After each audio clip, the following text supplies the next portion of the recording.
네, 여러분 반갑습니다. 오늘부터 이제 매주 목요일 저녁 8시부터 9시 반까지 10주간 동안 이제 제 1회 양육자 스쿨을 하게 되었습니다. 어쩌면 여러분들이 양육자 스쿨이란 말이 또 있고 좀 새로울 수도 있는데 이제 이 양육자 스쿨은 여러분들이 강의 제목을 쭉 10번을 살펴보시면 알 수 있듯이 이 시대의 다음 세대를 세우기 위한 여러 강의들이 이제 진행이 되는데 사실 이 한 강의 한 강의만 해도 참 귀한 강의들이 이어질 것입니다. 특별히 그 교육을 위해서 우리 포폴틴 한국연합이 주최를 하고 또 미래목표 포럼과 함께 이제 이 모임을 주최를 하게 됩니다. 네, 우리 할렐루야 교회와 또 이제 원호프 그리고 어린이전도회가 후원을 하면서 이 행사를 진행을 하게 됩니다. 그래서 정말 그 다른 곳 어떤 곳에서도 또 볼 수 없는 귀한 것들을 함께 누릴 수 있는 그런 시간이 될 수가 있을 것입니다. 여러분 그래서 한 명 한 명 서로를 격려하면서 또 끝까지 잘 참석하는 그런 시간이 되었으면 좋겠습니다. 부산 외대 총장님이신 장순웅 박사님께서 저희를 환영해 주시고 기도까지 해주시면 고맙겠습니다. 예, 안녕하세요. 예, 반갑습니다. 예, 오늘 제1회 정말 다음 세대를 위한 양육자 스쿨 참 중요하다 생각합니다. 정말 이를 위해서 수고해 주신 정말 강사님을 포함해서 모든 분들에게 감사드리고요. 저는 이 모임의 중요성은 뭐 아무리 강조해도 지나치지 않다고 생각합니다.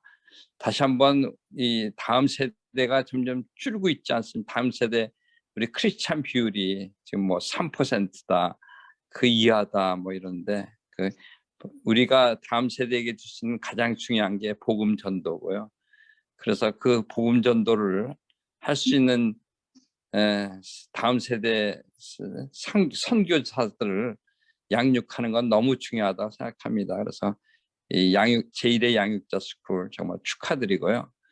그래서 저는 이번에 그 양육자들에게 강조해야 될 것이 저는 이 두 가지를 좀 말씀드리고 싶어요. 우선은 양육자님들이 이 복음 전도하는 것이 얼마나 소중한 일인가.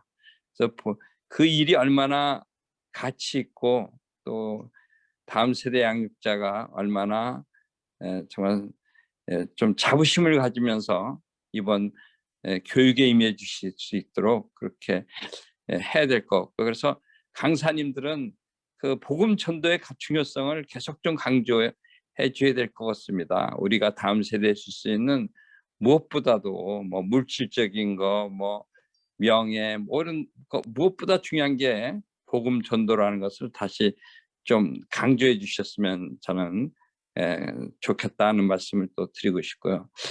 한 가지 더 제가 좀 얘기한다면 좀 다음 세대를 위해서 우리가 어떻게 가르칠 건가. 복음 전도를 하는데도 복음 전도를 전하는 것도 굉장히 중요하지만 이거에 대해서 좀 우리가 좀 더 어떻게 복음 전도할 것인가에 대해서 우리가 꾸준히 노력해야 되겠다.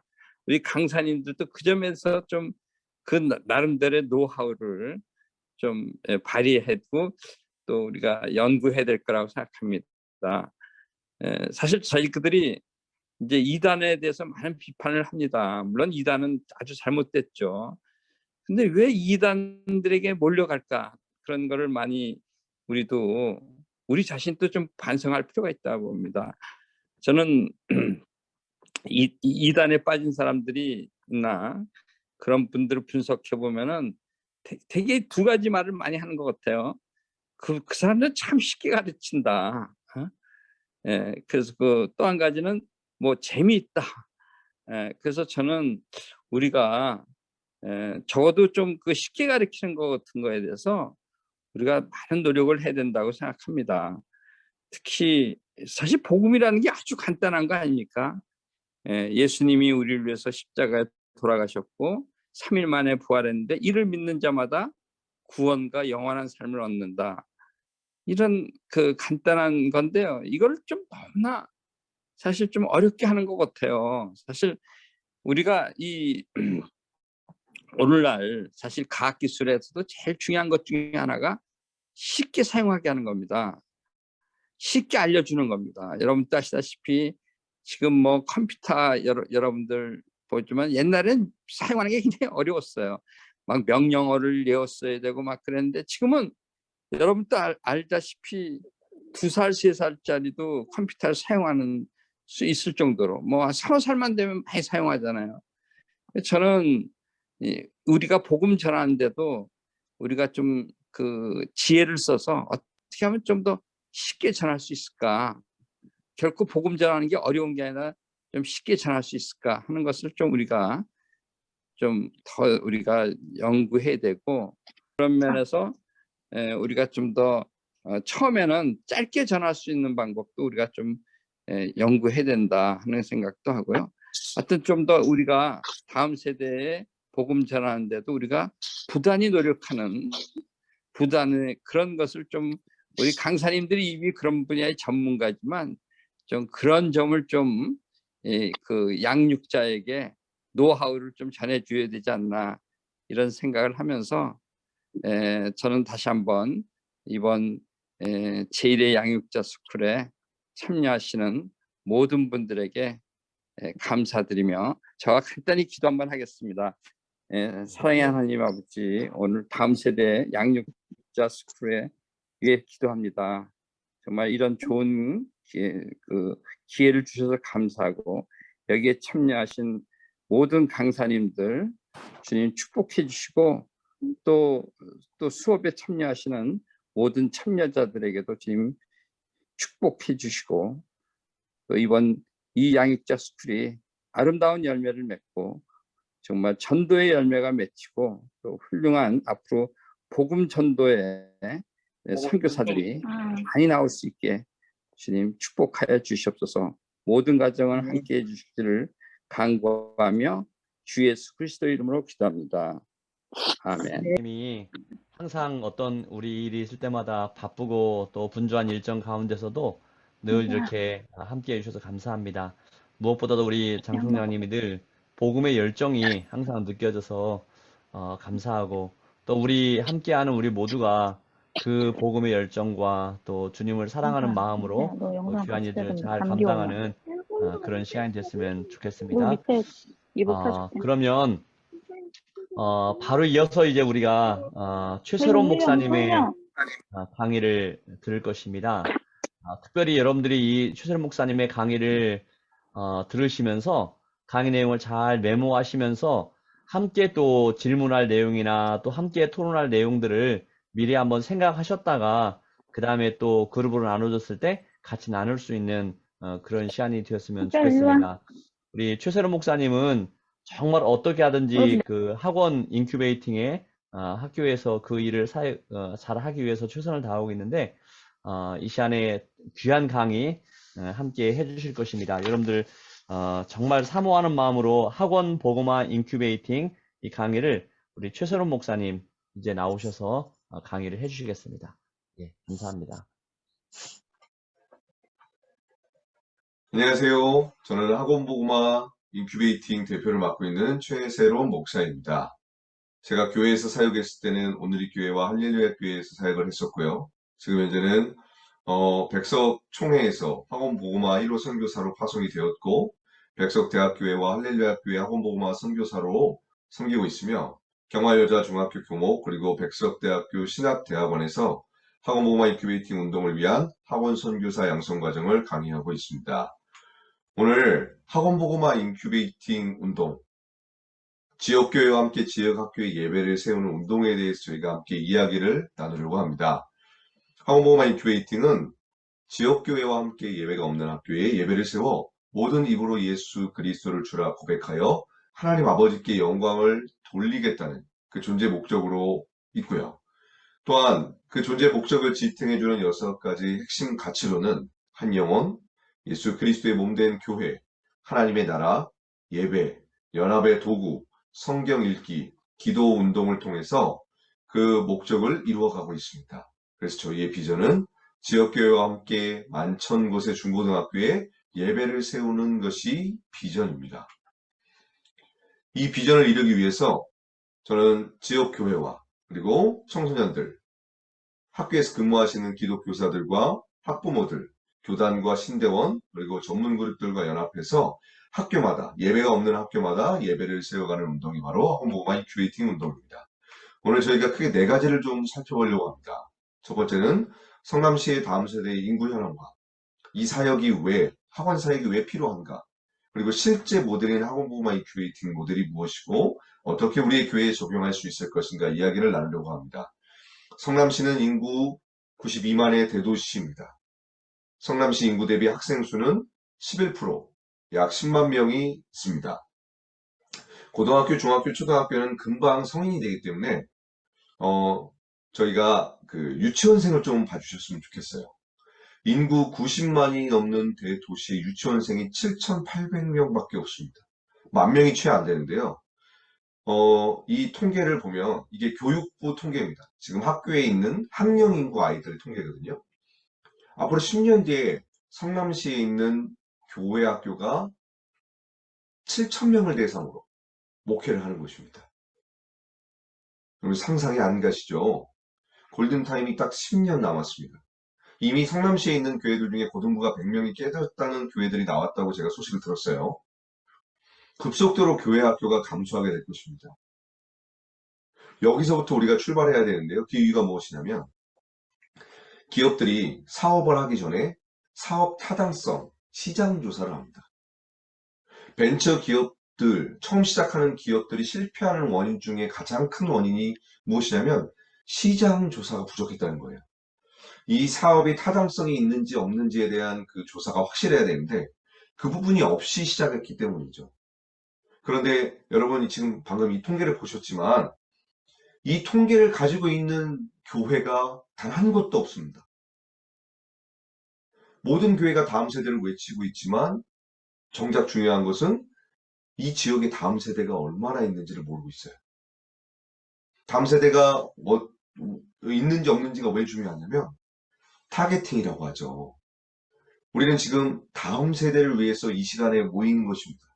그런데 다음 세대가 얼마 있는지도 모르면서 다음 세대를 외치고 있는 조금은 안타까운 상황 가운데 있는 것이죠. 이러한 상황 가운데서 앞으로 교회들은 무엇을 준비해야 될지 여기서부터 고민하고 시작하는 것입니다.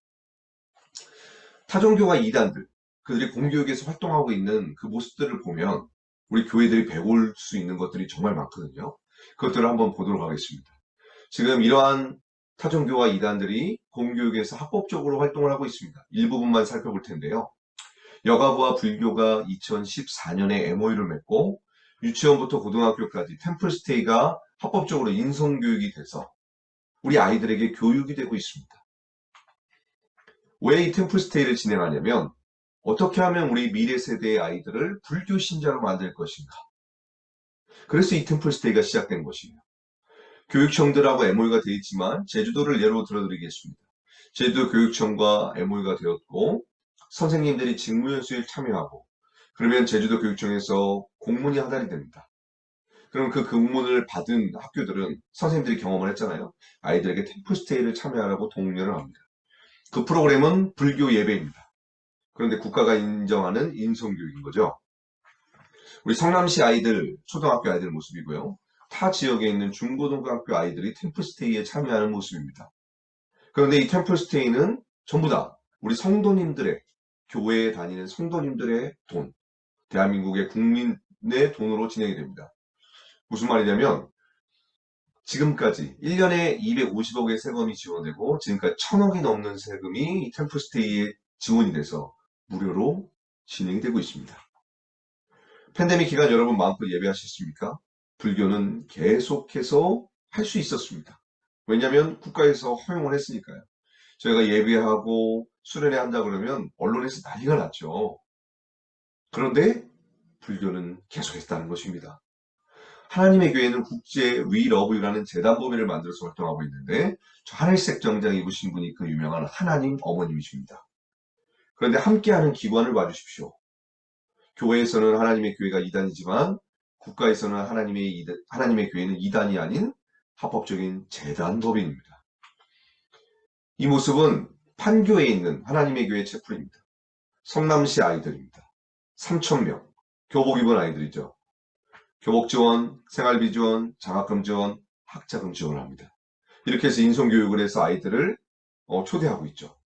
교회는 친구 초청잔치에서 아이들에게 선물을 줍니다. 그러면서 예배 시간에 가만히 1시간 동안 앉아있다가 이제 예배가 끝나면 선생님들이 다가가서 웃으면서 연락처 줄 수 있겠니? 하면서 막 물어보죠, 신상을. 애들이 제일 무서워합니다. 학교에서 모르는 사람들한테 연락처 가르쳐 주지 말아라고 배웁니다. 근데 교회는 그 방법을 택하고 있어요. 근데 이들은 어떻게 하냐면 인성교육을 한 다음에 자연스럽게 연락처를 받아서 4, 5개월을 찾아갑니다. 영화도 같이 보고 상담도 해주고 공부도 가르쳐주고 밥도 같이 먹으면서 관계를 형성합니다. 그리고 4, 5개월 된 다음에 관계가 형성이 되면 하나님의 교회 한번 와볼래? 라고 합니다. 제가 청소년 수련회 때 아이들에게 물어보면 한 번쯤은 가겠대요. 타종교 이단들은 시간과 물질과 인프라를 동원해서 다음 세대에게 투자를 합니다. 그런데 교회의 모습은 어떤가요? 말하지 않아도 너무나 잘 아시죠? 여기도 지방회 그리고 노회가 있습니다.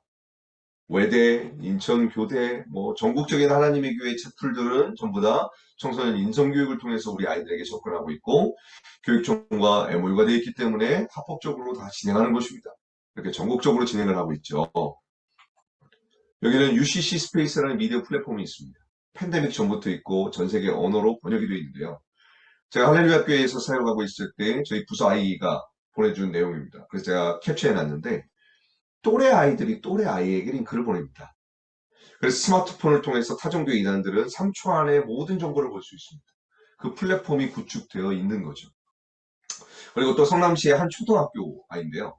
남자아이인데 집에 컴퓨터가 있고 플스, 닌텐도 모든 게임을 다 할 수 있는 거예요. 친구를 막 초청해서 할 수 있어요. 엄마가 다 하라 그랬대요. 이제 게임을 하면서 친해지니까 물어보는 거예요. 너 연락처는 어디고 집은 어디니? 그날부터 그 어머니가 찾아가기 시작했습니다. 하나님의 교회 가정이었던 거예요. 아들을 게임을 마음껏 할 수 있게 한 이유가 바로 포교하기 위해서였던 것입니다. 이러한 전략들을 사용하고 있습니다. 다널드, 네, 이분 또한 본인 스스로 하나님이라고 하시는 분이십니다. 글로벌 사이버 대학교 총장이시기도 하고 지구를 구하기 위해서 오신 분이신데 여기서 만든 교육 브랜드입니다. 많죠? 특별히 벤자민 스쿨, 이것이 정말 좀 유명한 학교 중에 하나인데요. 이 학교 나중에 한번 좀 조사해 보셨으면 좋으실 것 같아요. 다널드 이 캠프를 통해서 각각 센터별 캠프를 통해서 청소년들과 청년들 캠프를 하고 있고요. 그리고 15년 전부터 초등학교, 중학교, 고등학교에 찾아가서 이미 교육을 하고 있고요. 교사 대상, 학부모 대상 교육도 이미 하고 있습니다. 교장 선생님 직무연수도 여기서 잘하는 기관입니다. 그래서 크리스천 교장 선생님들도 다널드에 사는 건지 모르고 받아들이고 있어요. 여기서 글로벌 사이버 대학교를 만들었다고 했잖아요. 다음 동영상을 보고 이야기를 나누도록 하겠습니다. 문화 하면 빼놓을 수 없는 것이 바로 한류죠. 한류 열풍의 주역, 빌보드 차트도 인정한 방탄소년단. 방탄소년단 멤버 7명 중 6명도 이 학과에 재학 중이라고 합니다. 그 대표적인 슬로건이 스타가 이끌고 스타가 배워나가는 그런 학과라는 슬로건을 가지고 있고요. 지금도 방탄소년단, 블락비, EXID 이런 대표적인 한류 스타들도 저희 학과에 재학 중에 있지만 그 이외에도 거의 한 150명 이상 다니고 있는 그런 학과이기도 하고요. 다널드에서 글로벌 사이버 대학교를 만들었습니다. BTS 멤버 7명 중에 6명이 그 학교를 졸업했고 이 친구들이 앨범을 냈죠. 러브 마이셀프. 그리고 유엔 연설에서도 러브 마이셀프를 했습니다. 이게 전 세계적으로 히트를 쳤습니다. 근데 이 러브 마이셀프가 다널드의 바로 핵심 사상입니다.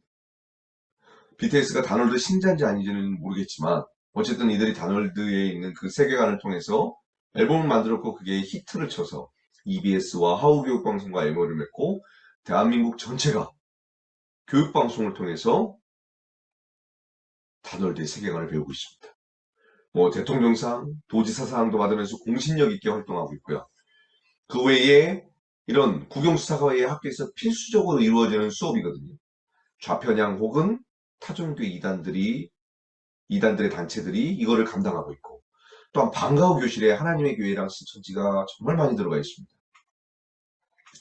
지금 타종교와 이단들이 학교 선교, 학원 선교에 올인하고 있죠. 그 이유가 무엇인 줄 아십니까? 바로 대한민국엔 600만 명의 다음 세대가 있기 때문입니다. 교회에서는 이렇게 말하죠. 인구가 감소하고 있고 교회 학교가 사라지고 있다. 교회 학교 사역이 어렵다. 교회 안에서는 맞는 말이죠. 그러나 교회 밖에는 자그마치 600만 명의 다음 세대가 있습니다. 이 600만 명을 향하여 타종교 이단들은 올인했다는 것입니다. 수백억의 예산과 인력을 투자해서 사단법인 재단법인을 만들었고 학교에서 원하는 세계관과 인성교육을 통해 집중 공략하고 있으며 주무부처와 MOU를 맺고 합법적으로 활동하고 있는 이때에 여러분의 교회는, 여러분의 교단은 어떤 대안과 전략이 있으십니까? 당연히 없겠죠. 왜냐하면 이 정보 자체가 공유가 안 되고 있기 때문입니다. 이 사실을 아신다면 한국교회가 가만히 있지 않으시겠죠. 알고도 가만히 있으면 정말 너무 슬픈 거고요. 근데 대부분 제가 만나는 교회들에게 이 브리핑을 했을 때 하나같이 하시는 말씀들은 모르고 있었다였습니다. 네. 정보를 모르고 있기 때문에 대안과 전략이 안 나오는 것입니다. 교회 안에만 있기 때문에 교회 안에 있는 아이들을 위해서 어떤 대안과 전략을 낼 수 있을까 그 고민만 하고 있는데요. 지금 다음 세대는 교회 밖에 있고 교회 밖에는 자그마치 600만 명이나 있습니다. 여러분 성경의 선한 사마리아인 다 아는 이야기시죠. 대제사장과 레위인과 사마리아인 강도 만난 그 한 사람을 보았습니다. 대제사장과 레위인은 지나쳤습니다. 사마리아인은 자신의 물질과 시간과 에너지를 투자해서 강도 만난 자를 구해냈어요. 만약에 그 사마리아인이 아니었으면 그 강도 만난 자는 죽었을 것입니다. 대제사장과 레위인이 오늘날로 바꾸면 그리스도인 아닙니까? 예배드리러 간다고, 봉사하러 간다고, 수련회 간다고. 우리는 지나쳤어요. 그래서 다음 세대가 지옥에 가는 겁니다. 우리 교회에 안 와서, 우리 교단하고 상관이 없어서 지금 당장 우리 교회에 안 오기 때문에 우리는 복음을 전하지 않고 있습니다. 근데 타종교 이단들은 수백억의 예산을 들여서 다음 세대에 학교로 다 들어와 있습니다. 예수님이 이렇게 말씀하시죠. 누가 강도 만난 자의 이웃이겠느냐. 제가 청소년 수련회 때 아이들에게 물어보면 뭐라고 답하는 줄 아십니까? 타종교 이단이요 라고 답합니다. 교회는 이 땅의 소망입니다. 이 땅의 소망인 교회가 복음을 전해줘야지만 그 600만 명은 천국에 갈 수 있습니다. 이 아이들이 지옥을 향하여 가고 있는 이유는 그들에게 복음을 전하는 교회가 소수밖에 없기 때문입니다. 그렇다면 우리는 어떻게 이 아이들에게 복음을 전할 수 있을까요? 교회에 다니지 않는 아이들에게 그 대안을 제시하려고 합니다. 학원모고마 인큐베이팅 모델인데요. 저는 2009년부터 학교에서 예배를 하기 시작했습니다. 제가 학교에서 예배를 시작하게 된 배경은 정말로 하나님의 놀라운 섭리인데요. 제가 이 당시에는 전도사였고 토요일 새벽 기도를 담당하고 있었습니다. 이제 새벽 기도를 마치고 집에 가려고 하는데 집사님 한 분이 갑자기 저를 부르시는 거예요. 그러면서 오늘 할 얘기가 있습니다. 전도사님. 제가 오늘 기도 가운데 성령 하나님께서 제 마음을 만지셨고 학교에서 예배를 시작하려고 하는 그 감동을 주셨습니다. 전도사님이 오셔서 예배를 인도해 주세요. 저는 학교 음악 교사입니다. 고등학교 음악 교사입니다. 그래서 학교에 갔더니 아이들이 있는 거예요. 예배를 열심히 들었습니다. 근데 애들이 반응이 없는 거예요. 도저히 이해가 되지 않았어요. 아니 기독교 동아리인데 왜 반응이 없지? 예배가 끝나고 선생님께 이제 집사님께 여쭤봤습니다. 교회를 안 다닌다는 거예요. 엄청난 충격이었습니다. 교회 안 다니는 애들이 왜 기독교 동아리에 올까? 너무 충격이었고요. 또 하나는 자그마치 3시간 동안 이 수업을 합니다. 창체 동아리 시간이거든요. 매 예배 시간마다 정말 식은땀이 났어요. 교회 안 다니는 애들이니까 교회에서 하는 방식이 안 먹히는 거예요. 정말로 맨땅에 헤딩하면서 학교에 적응하고 아이들하고 어떻게 하면 그들의 마음을 얻을 수 있을까, 함께 할 수 있을까. 1년 동안 그렇게 정말 정신없이 시간이 흘러갔던 것 같습니다. 그러면서 2번째가 됐어요. 근데 저희 동아리에 있던 친구가 텐션이 좋아서 반별로 들어가서 이걸 홍보한 거예요, 동아리를. 2번째는 70명이 왔습니다. 근데 그 중에 50명이 교회를 안 다니는 거예요. 더 어려웠어요. 첫 해에는 반반 정도였지만, 2번째에는 이게 절대 다수가 교회를 안 다니니까, 이게 진짜 상상 그 이상의 일이 펼쳐지는 거예요. 제가 한마디 하면 애들 70명이 한마디 하잖아요. 난리가 납니다. 네. 예배가 뭔지도 모르고, 찬양이 뭔지도 모르고, 아무것도 모르는 애들, 정말 난 놓고 기억자도 모르는 애들에게 하나하나 가르치면서 이렇게 예배를 했던 기억이 나요. 3시간을 어떻게든 버텨내야 되니까 1시간은 예배를 하고 2번째 시간은 소그룹하고 3번째 시간은 다양한 프로그램을 했는데 그 중에 한 프로그램이 기억에 남습니다. 종이쪽지에다 고민과 어려움과 아무거나 써서 앞에다 던져내면 제가 그걸 읽고 고민을 공유하면서 이렇게 답을 해주는 그런 콘서트 형식으로 이렇게 진행을 했었어요. 이제 그 수업이 잘 끝나고 집에 가려고 하는데 이제 그 바닥에 남아있는 걸 하나 주워 봤는데 이렇게 써있는 거예요. 저 오늘 죽어요. 자살한다는 거죠. 깜짝 놀랐습니다. 근데 이게 무기명으로 썼기 때문에 누군지 찾을 수가 없는 거예요. 그래서 정말 간절히 기도했죠. 하나님 제발 살려주십시오. 이 학교 사면이 아파트입니다. 그래서 그냥 아무 데서나 뛰어내리면 죽는 거예요. 근데 다행히 그날 뉴스에 안 나온 거 보니까 이 친구는 자살하는 거죠. 졸업 시즌 때 연락이 왔어요. 쌤, 저 기억하세요? 기억은 잘 안 나지만 애들 상처 입으니까 당연히 기억하지. 저 그때 자살하려고 했던 친구예요. 진짜 깜짝 놀랐습니다. 그때 예배가 뭔지도 모르고 찬양도 모르고 기도도 모르는데 그냥 그 시간에 그걸 듣는데 그 마음 가운데 죽고 싶었던 그 마음과 분노가 사라지면서 자기가 살게 됐다는 거예요. 제가 이때 깨달았습니다. 하나님께서 영혼도 구원하시지만 우리 아이들의 인생도 구원하신다. 저는 솔직히 이 사역이 좀 나랑 안 맞는 거라고 생각해서 저랑 안 맞는 거라고 생각해서 이제 관두고 싶다는 그런 마음이 있었거든요. 근데 그 친구 때문에 마음을 고쳐먹게 되었습니다. 그러면서 이 사역을 계속 이어나갔던 거죠. 저는 그 학교만 특별한 곳이라 가능한 줄 알았는데 선생님이 이 학교를 전근을 가셔가지고 또 만드신 거예요. 여기는 수요일날 진행되고 있습니다. 이 아이들은 교회에 다니지 않습니다.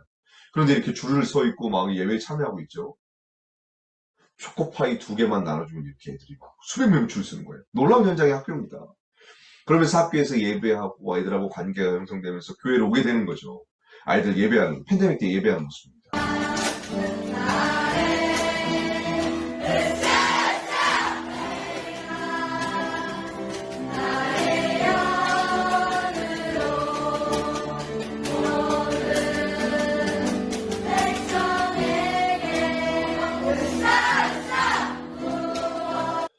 참 우리 아이들 찬양 너무 잘 부르죠.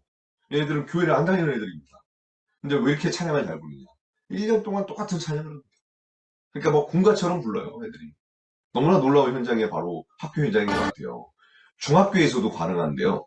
아까는 고등학교였잖아요. 첫 번째 거는 제가 창체 동아리.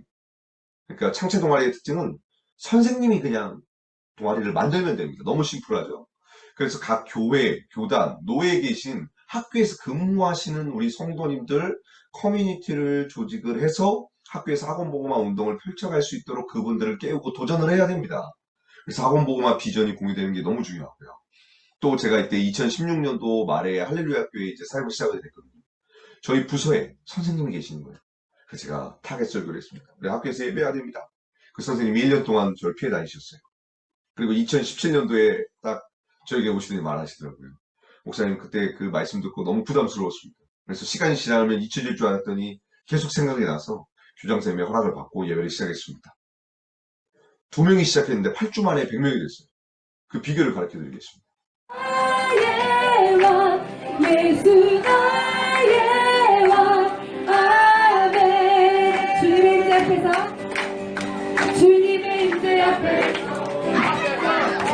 오늘의 날개 아래서 여기 앞에 살짝 짝다리 짚으시는 우리 자매님과 그리고 교복을 풀어헤치는 우리 남자친구, 이 친구들이 학교 1등입니다. 이 두 친구가 오면 한 70명 와요. 그리고 저 박스 보이시나요? 간식이죠. 주님이 우리에게 한 손에는 복음을, 한 손에는 간식을 주셨습니다. 이 놀라운 은혜의 현장인 것 같아요. 120명 중에 100명이 교회를 다니지 않습니다. 교회 안 다니는 아이들이 기독교 동아리에 와요. 참 신기한 것 같아요. 그래서 설문조사를 했어요. 너희들 여기 모임에 왜 오니? 여기 오면 마음이 평안하대요. 참 신기하죠? 이곳에 오면 잠을 잘 수 있대요. 우리 아이들이 도박, 중독, 술, 담배, 야동, 뭐 오토바이 타고 자살 시도도 하고 자해도 하고. 그래서 애들에게 물어봤죠. 너네들 왜 그러냐? 죽을 것 같은데 어떻게 해야 될지 모르겠대요. 어떻게 풀어야 될지 모르겠대요. 근데 이 예배 모임만 오면 평안하다는 거예요. 그래서 애들이 오더라고요. 그리고 나서 제가 드디어 2017년도에 깨닫습니다. 자율동아리라는 제도를 깨닫는데, 자율동아리는 학생들을 통해서 만들 수 있습니다. 자율동아리 방법은 제가 그 강의 안에도 써놨죠. 최소 인원이 학교마다 다른데 5명에서 10명이 동아리 신청서를 받고 그 계획서를 작성해서 제출하면 할 수 있어요. 그래서 학교에서 이 동아리를 만들었고, 우리 친구들이 만들었고, 하나님을 알고 싶은 누구나 이 포스터를 만들어서 1학년 1반부터 3학년 모든 반에 부착해서 홍보를 해서 모은 모습입니다. 근데 이 동아리를 만들 때 기억하셔야 될 게, 교회 다니는 아이들은 잘 안 와요. 그래서 교회 다니는 아이들이 아닌 교회 안 다니는 아이들한테 이름을 써달라고 하면 잘 써줍니다. 이 모임도 역시 교회 안 다니는 애들이 주축이 돼서 만든 모임입니다. 아이들 예배하는 모습인데요. 한번 축복해 봅시다. 축복하는 같이 찬양해요. 축복합니다. 형님 축복하는 거야. 축복합니다. 주님이 형님 좀 축복해주세요. 축복합니다. 주님의 사랑으로 이곳에 모인 세상을 결정하게.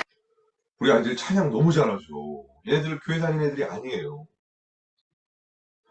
정말 교회에서 예배할 때는 애들 막 다 좀비처럼 이렇게 다 고개 푹 숙이고 있는데, 저는 학교만 하면 힐링을 얻었습니다. 어쩜 이렇게 이쁘게 예배를 잘하는지. 정말 천국 백성 같아요. 네. 이런 현장이 학교 현장입니다. 학원복음화 인큐베이팅 운동의 특징이 무엇이냐면, 교회를 다니지 않는 아이들과 예배하고 그 아이들에게 복음을 전하는 게 이 운동의 특징입니다. 이 아이들하고 몇 개월 동안 예배하면 관계가 형성되잖아요. 어느 날 연락이 왔어요. 애들한테. 쌤, 저희 좀 만나시죠? 이러는 거예요. 그런데 애들이 저를 스타벅스로 불러내더라고요. 그래서 왜 애들이 하필이면 스타벅스일까? 아메리카노 먹겠지 이랬더니 자바치 프라푸치노를 10매짜리 시키는 거예요. 거의 10만 원 돈이 나왔습니다. 제가 그때부터 마음이 상해가지고 애들한테 리액션 하면서 이야기가 잘 안 들리더라고요. 이제 이 얘기를 하는데 갑자기 한 친구가 이러는 거예요. 쌤, 어디 교회 다니세요? 나 저기 할렐루야 교회 다니지. 저희 교회 갈게요. 20명이 갑자기 교회 온다. 제가 너무 놀래가지고 당연히 환영을 해야 되는데, 왜 그러는데, 왜 오는데, 저도 모르게 이랬어요. 당연히 와야 되는 건데. 교회 오란 말을 한 적이 없습니다. 그런데 애들이 교회 오더라고요. 얘네들은 교회를 가본 적이 없잖아요. 예배가 뭔지도 모르잖아요. 근데 학교에서 매주 예배를 드리니까 완충작용을 했고, 그리고 또 관계가 형성, 친구들하고 그리고 저랑 관계가 형성되니까 그냥 교회에 오더라고요. 다음 세대 사역은 시간을 투자한 대비만큼 열매가 얻어집니다. 이게 포인트입니다. 왜 다음 세대 사역이 잘 안 되고 어렵다? 아니요, 어렵지 않습니다. 잘 안 되는 게 아니고 잘 됩니다. 시간을 투자를 하는 만큼 됩니다. 그래서 저는 이제 한국교회가 이 부분이 바뀌어야 된다고 생각하는데요. 교회 학교 사역자들은 5시나 6시에 출근해서 12시에 퇴근하는 시스템으로 바뀌어야 됩니다. 애들은 9시부터 뭐 3, 4시까지 학교에 있어서 만날 방법이 없잖아요. 학교에 들어가는 거 외에는. 근데 교회 학교 사역자들이 9시부터 5시까지 교회에서 근무해서 교회 학교 관련된 사역을 하는 게 아니라 성인 공동체 사역을 합니다. 필요하죠.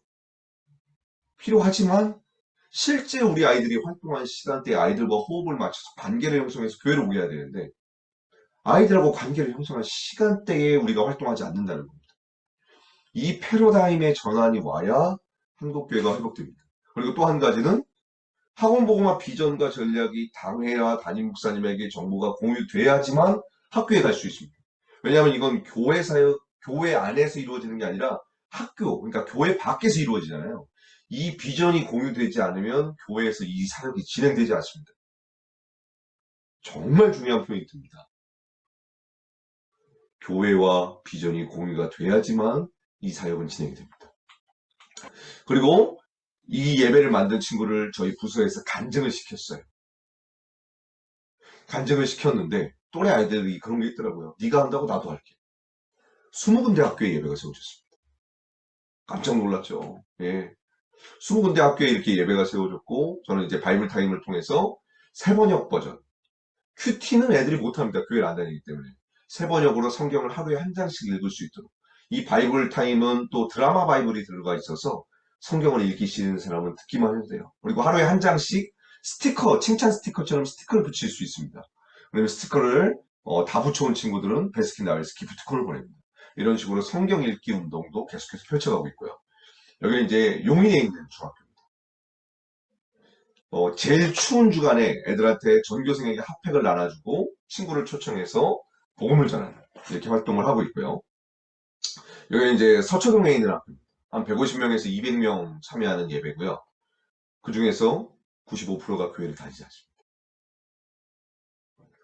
기독교 동아리를 만들면 교회 다니는 아이들은 안 와요. 참 신기하죠. 물어봤습니다. 이유를. 주일날 예배하는데 왜 학교에서까지 안 와요? 이런 이유가 압도적이고요. 또 하나는 교회에 다니는 친구들하고 예배하는데 시끄럽다고 자기들끼리 예배드립니다. 이게 참 안타까운 현실인 것 같아요. 저희가 예배를 드릴 때 경건해야 되고 조용해야 되고 이런 거를 어렸을 때부터 배우다 보니까 떠들거나 교회 안 다니는 아이들이 왔을 때에 오히려 교회에 다니는 아이들이 분리돼서 우리끼리 하겠다.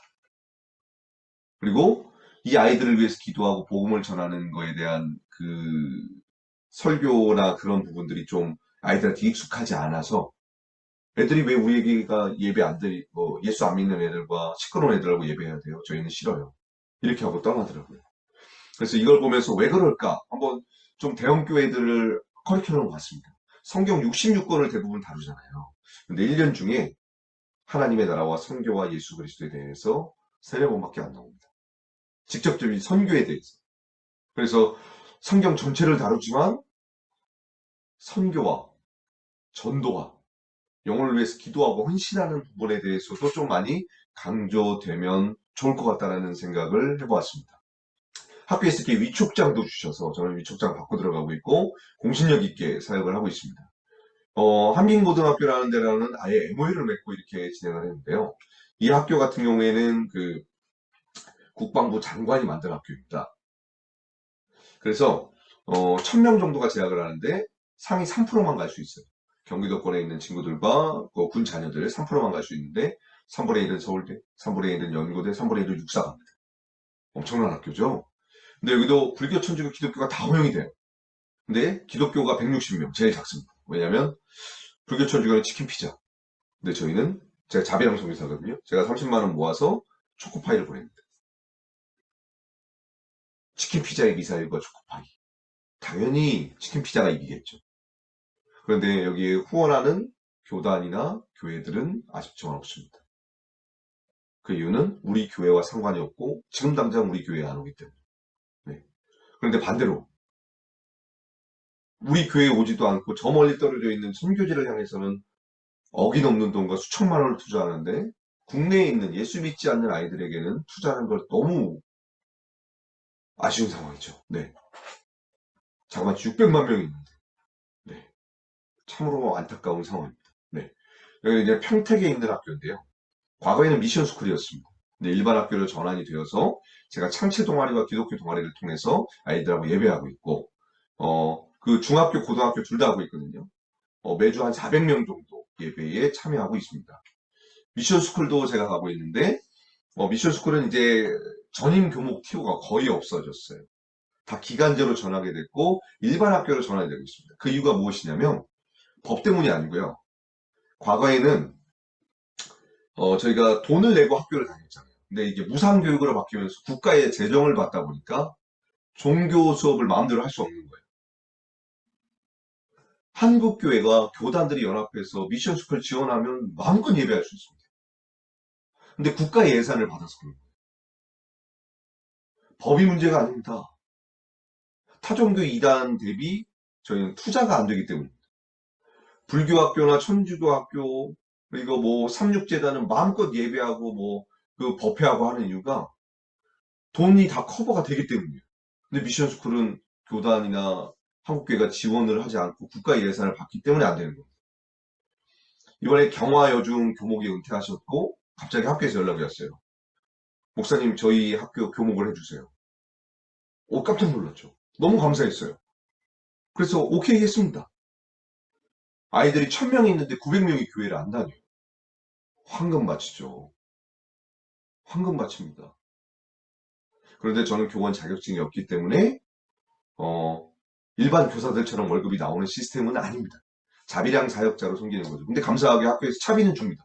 그러니까 일반 학교는 아예 뭐 나오는 게 없거든요. 얼마나 감사해요. 차비도 주는데 1000명을 대상으로 제가 예배를 담당하고 있고 복음을 전할 수 있으니까요. 황금어장이 바로 미션스쿨입니다. 전국에 130개가 있습니다. 130만 명. 미션스쿨만 감당해도 한국교회는 부흥합니다. 너무 심플하죠. 여기는 이제 평택에 있는 한방재단. 여기도 교목 목사님이 은퇴해서 종교교사만 있고 그래서 제가 하는 역할은 설교자를 매칭하고 있고 예배팀을 보내서 이 학교를 돕고 있습니다.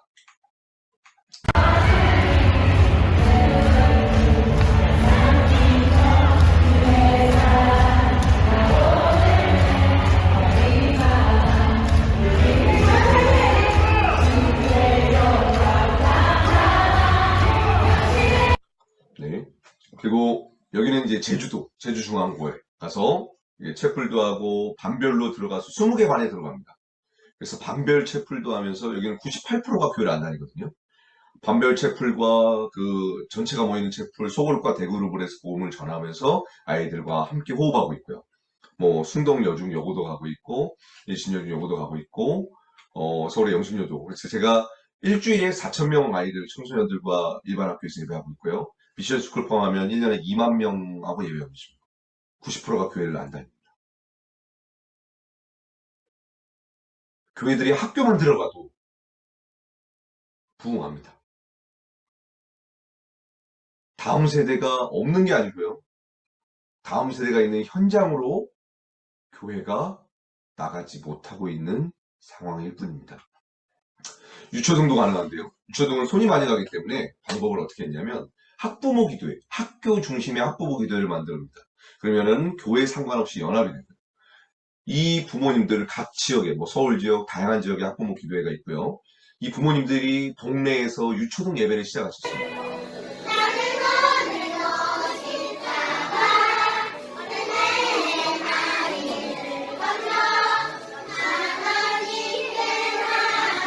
네, 요즘 한 명 전도하기 어려운데 자그마치 50명입니다.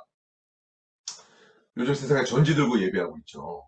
학부모 기도회에 나오는 집사님이 가정에서 아들하고 예배를 시작했어요. 근데 교회 안 다니는 친구가 놀러 온 겁니다. 그래서 너도 같이 예배할래? 2명이, 3명이, 5명이, 10명이 된 거예요. 이제 집에서 할 수 없으니까 아파트 책놀이방이나 경로당을 빌려서 수요일 저녁 6시부터 8시 2시간을 합니다. 동네에 있는 아이들 다 맡기는 거예요.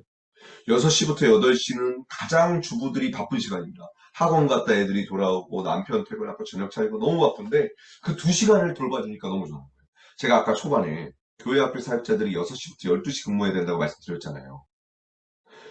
아이들이 한가하고 아이들이 정말 이때부터 시간이 돌봄이 필요한 때가 6시부터 4시부터 뭐 한 9시 10시까지인데 이 시간을 교회들이 정말로 타겟팅 삼으면 우리 아이들 교회에 넘쳐날 겁니다. 교회 장소 너무나 좋잖아요. 단지에 있는 애들을 다 보내줍니다. 그리고 어머님들이 기도 모임 하니까 남편들은 당연히 옵션으로 붙어서 같이 활동을 하게 되는 거죠. 그리고 이 아이들이 유초등을 졸업하면 중학교에 가서 또 예배를 만들고 학부모님들도 중학교, 고등학교까지 올라갑니다. 그래서 교회와 가정과 학교가 함께 지속 가능한 학원보고마 모델을 만드는 것이 바로 학원보고마 인큐베이팅 운동입니다.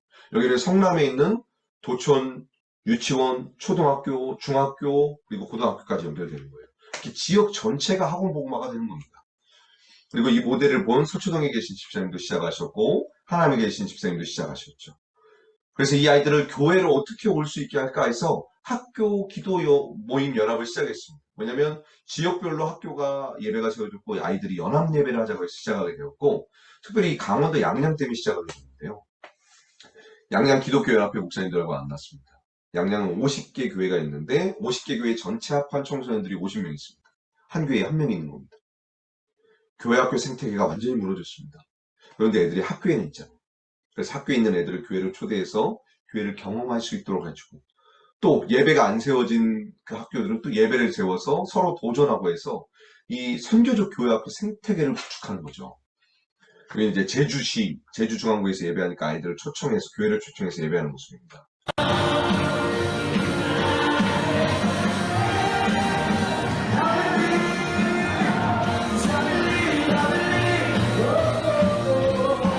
얘네들은 교회 안 다니는 아이들이죠.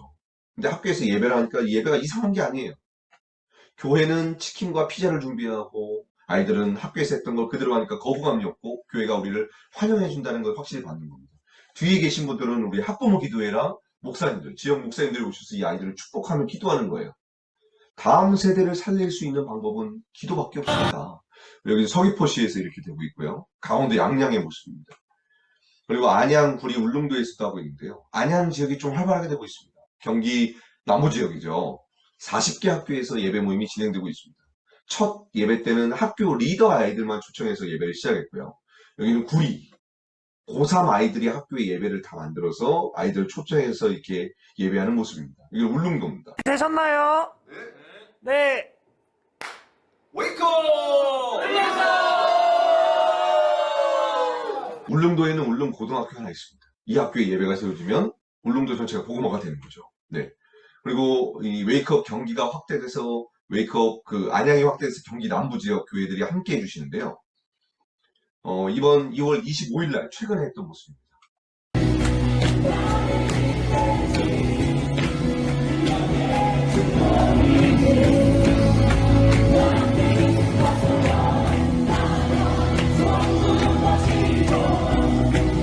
네. 이번 40개 학교 380명의 청소년들이 참여한 모임이 되었고 이미 올해 8월 달과 내년 2월 달까지 이 경기 남부 지역 웨이크업은 다 세팅이 되어 있습니다. 그래서 교회들이 점점 더 많이 참여해 주시고 학교에 있는 애들이 교회로 와서 교회를 경험하고 그래서 선교적 교회학교 생태계를 만들어서 학교에서도 예배하지만 예배하는 아이들이 교회까지 올 수 있도록 교회들과 협력해서 이 아이들을 교회에 정착시키는 학원복음화 인큐베이팅 운동 웨이크업을 하고 있습니다. 그렇다면 우리 교회에 어떻게 적용할 것인가? 첫 번째로 가장 중요한 겁니다. 교회 장로님, 권사님들이 참여하시는 예배 시간, 리더십들이 참여하는 예배 시간에 학원복음화 비전과 전략이 공유돼서 공감대가 형성돼야 됩니다. 공감대가 형성되면 교회 안에 있는 교사들을 발굴해내서 교사 조직을 만들어야 됩니다. 부천시에 있는 15분의 교사들인데 15개 학교 15,000명을 만날 수 있는 길이 열리는 겁니다. 근데 교사들이 학원복음화 사역을 제일 꺼리는 이유가 뭐냐면 바로 민원입니다. 민원이 들어가지 않도록 학교별로 학부모 기도회를 만들어서 맘카페를 장악하는 게 우리 학부모님들이 역할을 하는 겁니다. 민원이 들어가지 않도록 교사들을 디펜스를 해줘야 교사들이 우리를 그러니까 학원복음화 사역을 도울 수 있는 것입니다. 그리고 공감대가 충분히 형성되면 마지막에 우리 교회 학교 수련회를 통해서 학교의 실제 모델과 비전을 제시합니다.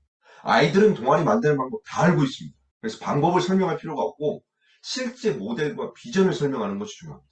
오림교회 금요철야 때 공유했던 모습이고요. 그 후에 교사들 커뮤니티를 만들었고요. 지역별로 뭐 전국 교육자 그리고 한교선 이런 교사 수련회에 가서 이렇게 정보를 공유해서 교사들과 커뮤니티가 저는 만들어져 있습니다. 그리고 학부모 기도회를 이렇게 학교별로 구축해놨고 지금 카톡방에는 각 다양한 교회의 학부모님들과 교장, 교감 선생님들 포함해서 180분의 분들이 학교 사역을 학원복음화 인큐베이팅으로 해서 기도해주고 계시고요. 수련회 기간 때, 오림교회 수련회 기간 때 이렇게 아이들에게 실질적으로 공유를 했습니다. 그래서 학교별로 아이들을 매칭을 해서 기독교 동아리를 개척하는 학원복음화 인큐베이팅 모델을 세워가고 있고요. 지금 오림교회 같은 경우에 강동 송파 같은 경우에 280군데 학교에 기독교 동아리를 개척하기 위해 순차적으로 지금 계속해서 진행을 하고 있습니다. 실제 동아리를 개설하고 발표하고 전략을 내는 모습이고요. 그리고 이 동아리를 개설하면 1학년부터 3학년까지 모든 반에 부착해서 홍보를 합니다. 실제 이번 겨울 수련회를 통해서 대전 지역에 있는 한 친구가 학교에 예배를 만든 그 동영상을 저에게 보내줬습니다. 안녕하세요. 저희는 대전 송천고등학교에서 하나님을 예배하는 기독교 동아리 비즈입니다. 다른 학교와 마찬가지로 저희 학교도 코로나 때 예배 모임과 기도 모임이 모두 사라졌습니다. 하지만 곧 예배를 사모하는 두세 사람이 함께 모여서 우리 학교에서 예배하고 기도하는 그런 모임 만들어 보자 해서 작은 예배 모임이 만들어졌었습니다. 그렇게 점점 더 많은 사람들이 모이게 되고 나오지 않을 것 같은 사람들도 함께 모이게 되고 그래서 우리 기독교 동아리도 정식으로 한번 만들어 보자. 우리가 없어졌던 빚이 다시 일으켜 세워보자 해서 만들어진 게 지금의 기독교 동아리입니다. 저희는 매주 금요일에 모여서 함께 찬양하고 기도하고 하나님께 예배를 드리고 있습니다. 또한 매일 점심시간에 공동장에 모여 기도 제목을 두고 기도합니다. 이 외에도 매일 돌아가며 송천고 학생들과 선생님들 그리고 기독교 동아리를 비롯한 한국의 교회와 전 세계 교회들을 위하여 기도하는 활동을 하고 있습니다. 더 많은 학교에서 하나님을 찬양하는 소리가 울려 퍼지고 선한 믿음의 열매를 맺는 하나님이 기뻐하시고 찾으시는 다음 세대와 학교가 되길 축복하고 응원합니다.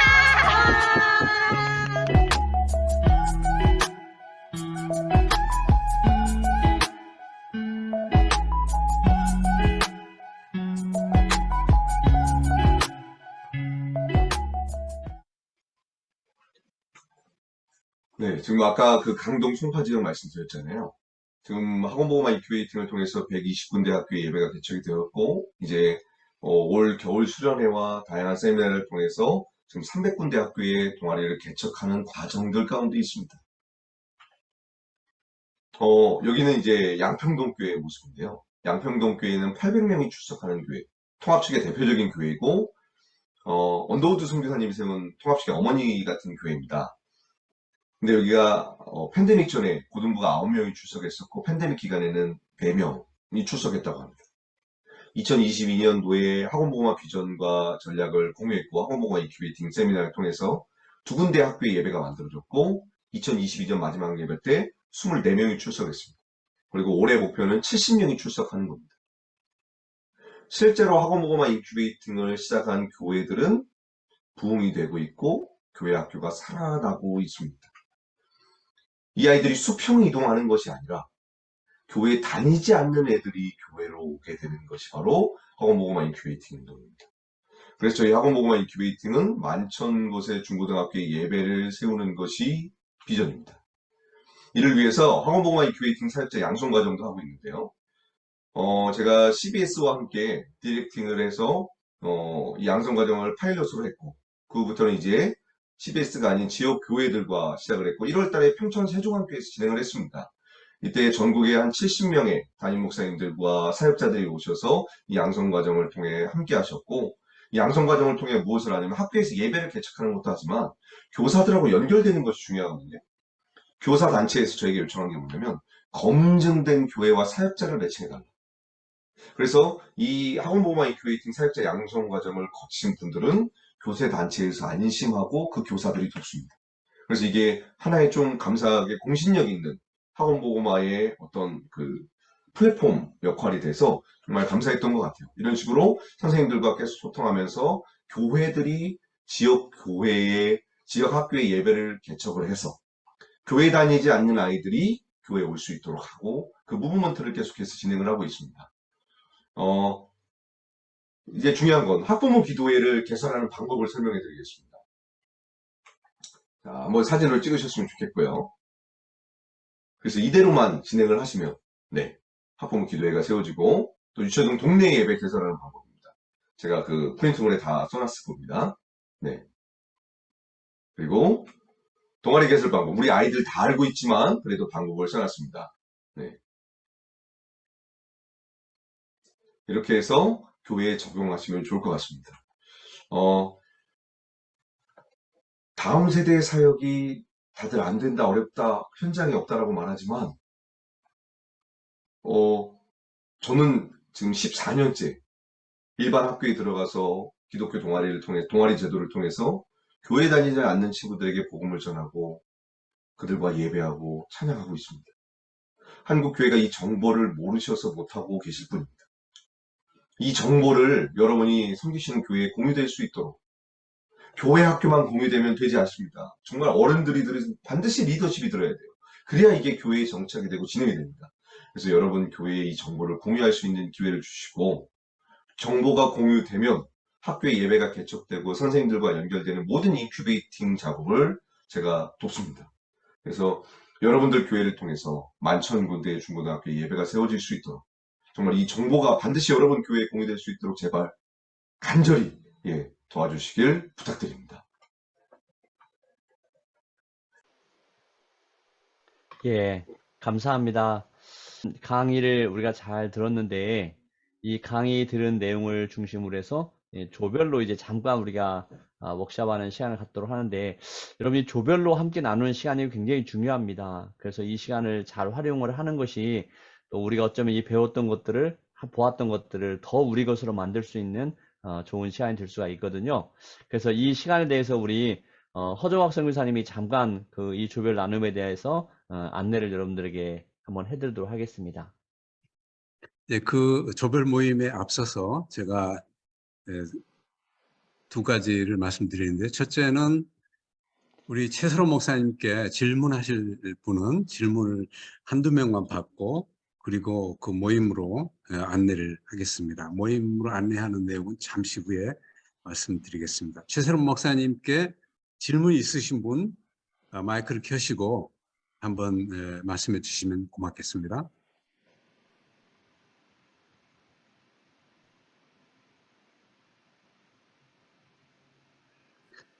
네, 그러면 갑자기 준비가 이렇게 안 된 것 같습니다. 제가 질문 하나 한번 생각을 해봤는데요. 최소론 목사님, 이렇게 아주 많은 학교를 섬기시고 계시는데 팀이 어떻게 몇 명이나 구성이 되어 있는지 하고요.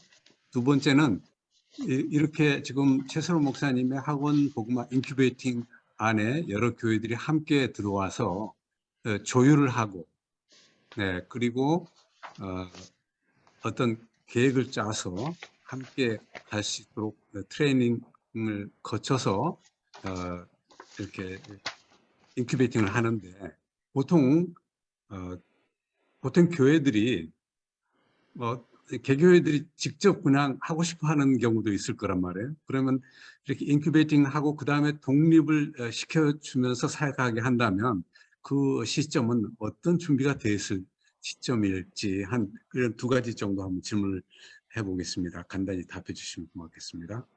네. 저 같은 경우에는 학원복음화 인큐베이팅 단체는 만들어져 있습니다. 근데 혼자 있고요. 저는 주로 지역 교회와 네트워크를 해서 지역 교회의 이 비전과 전략과 모든 노하우를 인큐베이팅해서 지역 교회가 지역 학교에 들어갈 수 있도록 세팅을 해서 지역 교회가 직접 들어가게 합니다. 그리고 제가 직접 가는 학교는 한 지금 18군데 학교 정도고요. 나머지 100군데 학교는 전부 다 지역 교회가 하고 있습니다. 그래서 이게 저만 되는 사역이 아니라 지역 교회가 이 비전을 받아들이시기만 하면 가능합니다. 근데 가장 중요한 포인트는 담임 목사님과 권사님, 장로님 그룹의 공유가 안 되면 아무리 교육제 공유해도 교회에서 진행이 안 된다는 부분은 계속 경험하고 있습니다. 교회와 조율하는 부분, 그리고 교회와 교육하는 부분 같은 경우에는 첫 번째로 학원복음화 비전과 전략을 공유할 수 있는 시간, 그게 금요철야가 됐든 주일 오후 예배가 됐든 반드시 그 시간이 필요하고요. 공감대가 충분히 형성된 후에 그때부터 이제 교회 학교에 이것을 접목시켜서 우리 아이들이 그 학교별 상황에 맞게 학교마다 예배와 기독교 동아리와 기도 모임을 세워서 찬양할 수 있도록 하고, 그 모든 저는 이제 그 교회가 그 학교에 들어갈 수 있도록 인큐베이팅 해드리고 세팅해주는 역할까지 하고, 직접 예배를 인도하고 진행하는 건 그 개교회가 할 수 있도록 그렇게 세팅하고 있고, 뭐 어려운 상황이나 아니면 좀 도움이 필요한 상황이 있을 땐 그때마다 제가 이렇게 돕고 이런 식으로 해서 네트워크로 가고 있습니다. 네, 대단히 감사합니다. 너무나 귀중한 사역을 하고 계시는데요. 하나 더 질문 제가 하나 있습니다. 네. 제가 말씀을 좀 하나만 하고요. 그럼 하십시오. 저는 네, 나중에 하겠습니다. 네, 원래 예상했던 것보다 더 놀라운 그 강의에 앞으로 큰 희망을 발견하고 있고요. 한 가지 간단한 질문인데요. 창체 동아리라는 게 무슨 말이에요? 창체 동아리. 네, 그 부분은 안경환 권사님이 더 잘 설명해 주실 텐데 저희 어렸을 때는 CA 시간이라고 했죠. 지금은 창조적 체험 활동이라고 해서 그 학사 과정 가운데 들어가는 뭐 수요일이면 뭐 5, 6교시 이런 식으로 들어가는 그런 과목들입니다. 예, 창체. 네, 창체. 네. 감사합니다. 알겠습니다. 감사합니다. Thank you so much. 네, 한번 제가 좀 여쭤보고 싶었던 것은 제가 오늘 질문을 많이 하는 걸 용서해 주시기 바랍니다. 지금 3월 말까지 학교에 기독 동아리를 신청하는 것을 접수를 해야만 거기서 심의하고 1년 동안 동아리를 운영할 수 있다. 그렇게 말씀하셨는데 그 시점으로 봐서 며칠 안 남았잖아요. 일주일 조금 남았는데 그 동안에 관심 있는 교회들이 어떻게 해야 되는지 하나만 좀 말씀해 주시기 바랍니다. 네. 만약에 지금 이제 3월이 안 끝나서 살짝 기회가 있는데 어떻게 해야 되냐면 학교에서 아이들이 동아리 신청서를 받고 그 신청서에 아이들 이름을 기입해서 학교에 제출해야 됩니다. 기간 안에. 그래야지만 동아리 개설이 가능합니다. 근데 그 시기를 놓치면 동아리 형식이 아닌 기도 모임 형식으로 가야 되는데요. 기도 모임하고 동아리 형식에 좀 차이가 있다면 배정된 교실이 없고 담당 교사가 없고 그리고 사역자가 외부 강사로 들어갈 수 없어서 아이들 중심으로 가야 되는데 요즘 학교에 교회 다니는 아이들이 별로 없습니다. 한 반에 한두 명밖에 없어서 생각처럼 쉽지 않은 부분이 있었기 때문에 동아리로 구성이 되면 제일 좋고 또 교회별로 학교와 아이들 리스트를 정리해서 주시면 기독 교사랑 매칭될 수 있도록 좀 교사단체와 이렇게 협력을 할 수 있기 때문에 그런 리스트업이 되는 것이 좀 중요한 상황인 것 같습니다. 네, 대단히 감사합니다. 지금 아주 급한 상황이 되겠네요. 그러면 목사님이 추천하시기로 관심 있는 교회들이 지금 당장 어떤 일을 해야 됩니까? 네, 지금 관심 있는 교회들은 뭐 카톡방이 됐든 뭐가 됐든 소통 창구가 좀 열려서 당장 학교에 동아리 구성할 수 있는 그 방법이나 그거를 순식간에 이렇게 빠른 시일 안에 제가 전달을 해드리겠지만 아이들에게 평소 선교적인 부분이나 영혼구원에 대한 설교가 많이 안 이루어진 교육부서 같은 경우에는 아이들이 움직이질 않습니다. 왜냐면 아이들도 공감대가 형성되는 시간이 필요하기 때문에 그래서 아쉽지만 2학기를 생각하시거나 내년을 생각하시면서 준비하시는 게 더 좋을 것 같다고 판단이 됩니다. 네. 네, 감사합니다. 질문은 이 정도로 하고요. 오늘은 좀 처음이기 때문에 이렇게 질문을 많이 앞으로 준비해 오시면은 좀 뜨거운 토론이 되지 않을까 생각을 합니다. 네, 최 목사님 진심으로 감사드립니다. 이 시간에는 각 8개 방으로 나눠서 여러분에게 그 방에서 서로 토의를 하도록 그렇게 하겠습니다. 아까 2가지 말씀드렸죠. 하나는 무슨 목적으로 내가 참여하게 됐는가. 2번째는 오늘 하나 배운 것 또는 결심한 것 무엇인가. 그걸 간단히 나눠야만 15분 안에 간단히 나눠야만 되기 때문에 뭐 본인이 1분씩만 말한다고 생각하고 나누시면 다 나누실 수가 있겠습니다. 네, 소회의실 열겠습니다. 네, 자동으로 배당이 되니까요. 여러분들 들어가셔서 클릭하고 들어가셔서 좋은 나눔의 시간 가지시기 바랍니다. 감사합니다. 그리고 나서 15분 후에 전부 불러드리도록 하겠습니다.